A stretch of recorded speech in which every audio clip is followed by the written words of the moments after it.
네, 시장 이슈 속에서 중장기적인 방향성 LNS 홀딩스 김선영 대표와 함께 살펴보겠습니다. 오늘은 화상으로 만나볼게요. 안녕하세요. 네, 반갑습니다. 네, 코로나로 좀 비대면으로 함께하게 됐습니다. 먼저 장기 포트 종목들부터 진단을 해볼까요? 네, 장기 포트 같은 경우는 전체적으로 봤을 때 그냥 그대로 유지를 하시면 될 것 같다는 말씀 먼저 드리고요. 일단 ICD도 뭐 크게 문제 없을 것 같습니다. 현재짜리 뭐 매수 가능 의견 한 번 더 제시해 드릴 수 있을 것 같고요.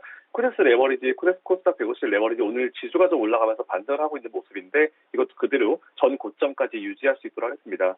삼성전자, SK하이닉스, 특히 삼성전자 같은 경우는 되게 우리를 힘들게 많이 해주고 있는 상황이긴 한데요. 그렇다 하더라도 우리 포트의 한 켠에 우리가 이제 김장 모드 들어간다라는 생각하는 것처럼 그냥 한 켠에 두시면은 적금처럼 두시면은 이제 올 연말에 어느 정도 수익이 나 있을 거라 보고 있기 때문에 조금만 더 힘내시라는 말씀드리고요. 셀트리온 헬스케어도 최근에 이제 기관 쪽 외도 물량이 좀 나오면서 주가가 좀 지지부진한 모습이 보이고 있는데 그대로 유지를 할 수 있도록 하겠습니다. DB하이텍 지금 보니까 방금자 기준으로 수익률이 128.47%예요. 일단은 저희가 이제 그대로 유지하겠다라고 말씀드렸고 2분기 실적 이후에 지켜보자라고 말씀드렸는데 전고점인 74,300원까지 굳이 우리 건드리지 않고 그대로 유지하도록 하겠습니다. 전고점 돌파한다 보기 때문에 그대로 좀 보시면 될 것 같고요. SK바이오팜도 연기금이 굉장히 연속 매수를 잘해주고 있어요. 그리고 그 밖에 금투나 보험이나 투신권들이 집중 매수를 해주고 있는 상황이기 때문에 주가는 제가 봤을 때 추가 반등 충분히 가능합니다. 그대로 유지하시면 좋을 것 같고요. 신일전자는 항상 여름의 종목이죠. 그래서 2분기, 3분기는 그대로 포지션 유지하시면 될 것 같고 혹시 없으신 분들은 조금 담으셔도 문제는 없을 것 같다라는 말씀드리겠습니다. 그리고 동아일텍 같은 경우도 저희가 이제 50% 수익 되면 이제 팔자라고 말씀드렸잖아요. 이제 보니까 지금 현재 지난주 금요일 종가 기준으로 30.87%, 오늘 좀 올라가니까 한 35% 정도 수익 중인데 그대로 유지하고 50% 되는 14,450원에 매일매일 매도를 거시고 지켜보시면 될 것 같다라는 말씀 드리겠습니다. 네, 장기 포트 종목들 진단을 해봤고요. 이어서 목표 수익률 3%, 30%로 갖고 가고 있는 스윙 포트 종목들도 리뷰해 보도록 하겠습니다. 최근에 덕산 하이메탈 움직임이 좀 좋네요. 네, 말씀드린 덕산해메탈이 제일 좋은 것 같고요. 다행인 것 같습니다. 일단 이라이콤, CS윈드 뭐 이것도 좀 손실 중이긴 한데 이 두 종목 오늘자로도 매수 가능하니까 이 부분 참고해 주시면 좋을 것 같고요. 덕산하이메탈은 지난주 금요일 종가 기준 그리고 오늘까지 보니까 지금 12% 수익이 넘어갔어요. 그래서 최고점 대비해서 19%한 20% 수익까지 넘어왔는데 제가 처음에 소개해드린 당일날 고가가 14,400원이고 우리가 30% 보자했잖아요. 18,800원입니다. 이 종목도 역시 18,800원 계속 매일매일 매수 거시면서 보시면 될 것 같다 말씀드리고요. 앞에서 말씀드린 대로 이라이콘과 CS 윈드는 그냥 그대로 홀딩 그리고 매수 가능 의견 한 번 더 제시해드리겠습니다. 네, 자 오늘은 전반적인 포트 안에서 DB하이텍은 좋지 않았을 때도 끝까지 좀 끌고 가보자, 실적까지 확인해 보자라고 말씀해 주셨는데 역시 전고점까지도 지속적으로 보유를 하자라는 좀 특징주 안에서의 진단까지 해봤습니다. 종목들 확인해 봤고요. 이제 본격적인 이슈 체크해 보도록 하겠습니다. 자, 지난주 방송 이슈에서 좀 추가적으로 말씀을 해주실 사항이 있다고요? 네, 이게 추가적으로 이제 말씀드린 것보다는 이제 수정이라고 이제 표현하는 게 좀 정확한 것 같아요. 지난주 방송 중에 이제 앵커님께서 굉장히 좋은 질문을 주셨는데 제 잘못입니다. 제가 잘 못 알아듣고 이제 완전 동문서답을 해버린 내용이 있어가지고요. 이걸 좀 정확하게 잡아드려야 될 것 같아서 준비해봤습니다. 당시 앵커님께서 질문 주신 게 기저효과가 사라진 경제지표들이 이달부터 발표가 될 텐데 그 미국도 기저효과가 완화가 될 거다. 그럼 테이퍼링에 대한 이슈가 부각된 것도 완화되지 않을까라는 질문을 주셨는데요. 일단 제가 이달부터 발표되는 경제지표들은 미국이든지 우리나라든지 기저효과가 사라지면서 이거 시장이 어떻게 받아들여질지 좀 지켜봐야 된다고 설명을 드렸습니다. 근데 이 기저효과가 사라지면은 시장은 이거를 단순히 실망한 이제 경제지표를 받아들일지 아니면 기저효과가 사라진 부분을 감안해서 안정을 찾고 있을지 뭐 어떤 부분으로 지켜봐야 된다는 말씀을 드렸었는데 이걸 이제 앵커님 질문과 연결해 보면은 만약 기저효과가 사라진 부분을 안정적으로 이제 시장이 해석하는 경우에는 테이퍼링에 대한 이슈가 부각된 것도 완화되면서 시기가 좀 뒤로 좀 조정이 될 수 있지 않을까라는 그런 질문으로 연결이 되는데요. 답변을 드리면 충분히 그럴 가능성도 있습니다. 근데 순서대로 생각해 보면 미국도 이제 우리나라와 비슷하게 기저효과가 완화되면서 최근 시장에서 이제 이슈가 된 게 높은 인플레이션이었잖아요. 근데 이거에 대한 걱정거리가 완화가 되겠죠. 그렇게 되면은 파월 의장이나 연준 위원들이 얘기했었던 인플레이션은 일시적이다라는 그런 주장이 더 힘을 받게 될 것이고요. 그럼 당연히 앵커님 말씀하신 대로 인플레이션에 대한 걱정거리가 사라지니까 인플레이션을 핑계로 부각되어 왔던 테이퍼링 이슈도 완화될 가능성 충분히 있습니다. 하지만 경제지표라는 게 계속 수치가 잘 나오다가 갑자기 안 나오게 되는, 사실 이제 원래대로 돌아가는 건데, 이런 현상이 발생하게 되면은 이것도 어떻게 받아들일지 알 수 있는 사람은 없거든요. 그래서 이제 경제가 정상화되는 거다, 당연하다라고 받아들일지, 아니면은 경제 지표에 대한 실망으로 단순히 받아들일지는 좀 지켜봐야 되고, 수급이 어느 쪽으로 쏠리는지 좀 봐야 될 것 같습니다.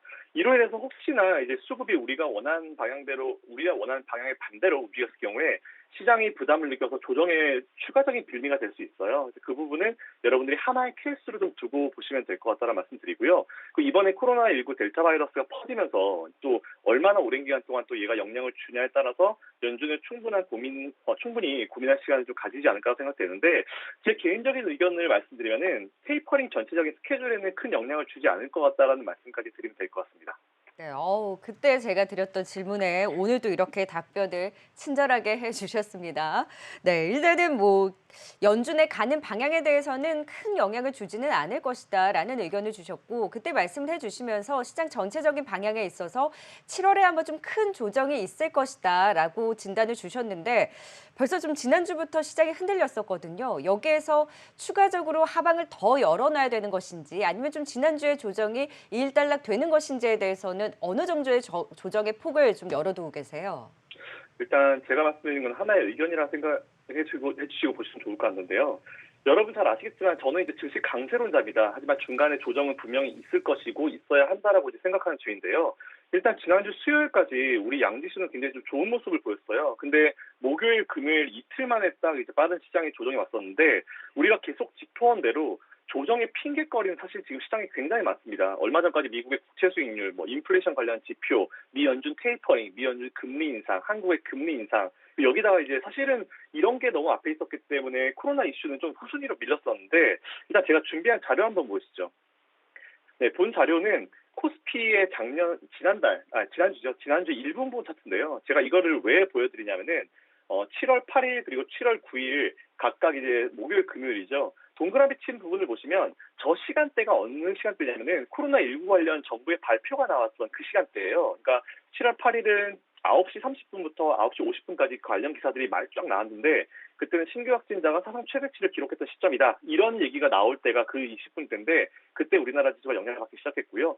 7월 9일 같은 경우는 장 시작과 함께 수도권 4단계가 발표가 됐어요. 그러면서 시작부터 누르고 시작했는데, 이 정도면 사실은 누가 뭐라고 해도 우리를 괴롭힌 미국 국채나 인플레이션이나 테이퍼링이나 미국 금리 인상이나, 이거는 이번에 조정의 핑계거리가 전혀 아니다라는 얘기를 여러분들이 확인하실 수 있을 거예요. 그럼 갑자기 코로나 이슈 관련 문제가 크게 부각이 되면서 증시에 좀 조정을 줬다는 얘기인데, 그렇다면 우리가 여기서 생각해야 될 부분은 코로나19 환자가 이제 사상 최고치를 기록했다고 하는데, 그에 따른 사망률 변화, 그리고 작년과의 다른 점을 좀 여러분들이 생각을 해보셔야 될 것 같은데요. 일단 작년과 다른 부분은 백신이죠.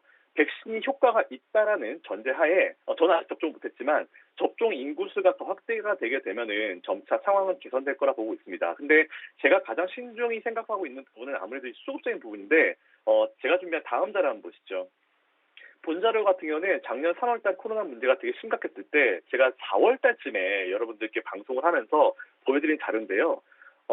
이제 3월 23일부터 4월 10일까지 코로나19로 인해서 증시가 바닥을 찍고 올라오던 시점에 각 주체별로 매매 상위 종목인데, 잘 보면은 개인들 매수 상위에는 이제 인버스가 많습니다. 요거 말고 그 전일까요? 인버스가 많습니다. 그래서 제가 그때 인버스 아니다, 레버리지라고 몇 주 동안 계속 말씀을 드렸었던 그때였는데요.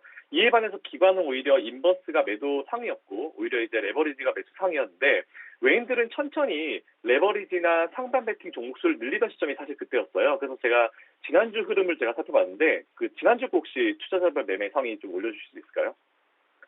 네, 올려주신다 보고 본 자료는 지난 월요일부터 금요일까지, 지난 월요일부터 각 투자자별로 이제 매매 상위를 봤는데요. 사실 작년 3, 4월 달과는 완전히 반대입니다. 이번에는 개인들이 레버리지고요. 기관과 외국인들이 인버스 쪽을 순매수 상위 쪽에 다 올려놓고 있어요. 외인 역시 일액 선물 인버스 WX를 최상위에 좀 올려놓고 있습니다. 근데 외인들이 재미있는 게 뭐냐면은 순매도 상위에 삼성그룹주 등 시가총액 상위 종목들을 같이 매도를 하고 있어요. 당연히 시가총액 상위를 매도하면 지수가 망가지겠죠. 근데 인버스도 같이 매수하고 있는 거 보면 여러분들이 좀 생각하실 수 있는 부분도 있을 것 같고요. 이건 중요한 내용이 아니니까 다음에 한번 다뤄보도록 하겠습니다. 어쨌든 지난주의 전체적인 흐름은 이제 위와 같았는데, 지난주 금요일 하루의 흐름이 어땠는지 좀 살펴봤더니 똑같습니다. 역시 개인들은 상방 쪽, 레버리지 쪽에 많이 매수하고 있고요. 외국인과 기관은 하방 쪽, 인버스에 좀 많이 매수를 하고 있었습니다. 근데 앞에서 제가 보여드린 자료를 다시 한번 말씀드리면 완전히 반대 흐름이에요. 현재 시장은 외국인과 기관의 매도 속에 개인이 주가된 버티기 모드인데 안 그래도 힘든 개인들 심리에 코로나19 같은 이슈가 돌발 이슈가 또 하나 나오면서 심리를 흔들어 버리면은 지난주 같이 좀 주저앉아 버린다. 좀 이렇게 생각하시면 될 것 같습니다. 결국에는 개인 수급이 관건이라는 건데 여기에 또 불안 요소가 있을까요? 네, 일단 여기서 제가 제일 또 걱정하는 부분은 뭐냐면은 신용융자 잔고입니다. 제가 준비한 자료 한번 보시죠. 아까 올려드린 자료 보시면 될 것 같고요. 이 자료는 현재 우리 시장의 전체 신용 잔고 추이예요. 근데 보시면 최근에 줄어든 적이 없어요. 이제 올해 한 4월, 5월 사이, 4월 중순쯤에 한번 줄어든 경우가 있었는데 최근에 줄어든 적이 없습니다. 그럼 이거를 넘어서 각 시장별로 코스피와 코스닥을 각각 한번 살펴보죠. 그 다음 자료 한번 보시죠. 보시면은 이제 본자료 같은 경우는 코스피 그리고 코스닥도 바로 보시면 될 것 같고요. 또 어쨌든 양시장 모두 마찬가지입니다. 만약에 지수가 추가 하락이 나오면은 언제든지 마진콜을 걱정하시기라는 점, 그리고 지난주 조정 이후에 얼마가 빠졌을지 모르겠지만 현재 신용 수준은 매우 위험한 수준이고 그리고 불편한 마음을 주는 건 사실이고요. 분명히 여러분들이 투자하실 때 마음 한 구석에 염두를 해주셔야 되는 부분이다라는 부분은 확실한 것 같습니다. 네, 추가적으로 좀 하방을 열어두고 염두에 둬야 한다고 한다면 그 조정을 정말 매수의 기회로 활용할 수 있는 확신은 우리가 어디에서 얻을 수 있는 걸까요? 네, 일단은 뭐 제가 지난주에 급락을 하다 보니까 또 준비한 자료가 있는데요. 제가 빠르게 이미지 두 개 한번 보여드리겠습니다. 제가 그 다음 자료 한번 보시죠. 본자료 같은 경우는 제가 작년 3월 달에 경기가 너무 안 좋아서 우리나라 지수가 더블 딥이 나온다라는 의견이 되게 많을 때 여러분들께 보여드린 자료인데요. 누구나 다 보실 수 있는 OECD 홈페이지에 가서 이제 보실 수 있는 CLI입니다. 경기 선행지표인데요. 파란 선이 우리나라, 빨간색, 보라색이 각각 OECD 첫턴 그리고 미국인데요. 경기 선행지표는 여전히 상승 추세입니다. 경기 확장 수준은 이제 이미 100을 넘어서 이제 102를 넘어간 상황이고요. 코로나19가 단기적인 불안적인 요소로 이제 나올 수 있긴 하지만 여전히 우리나라 경기는 확장 추세다라는 부분 좀 체크해 주시면 좋을 것 같고요. 그리고 그 다음 자료 한번 보시죠. 제가 항상 보여드린 자료인데 2004년부터 2007년도 대세 상승장 자료예요. 700포인트부터 2000포인트 거의 뭐 지수가 3배 날아가는 그런 자료인데 검은색 박스칸이 각각 고점 대비해서 10% 이상 지수가 밀린 것을 제가 표시한 자료고요. 거의 3, 4개월에 한 번씩은 이런 조정이 왔으니까 앞으로 맞이할 상승장에서도 이런 기회가 올 수 있을 것 같다는 말씀 드리고 앞에서 앵커님 주신 질문에 대한 답변을 드리면은 일단은 지금 이런 게 필요한 것 같아요. 오히려 7월에 매수를 생각하시는 분들은 난 연말에 12월 달에 계좌 열어보겠다.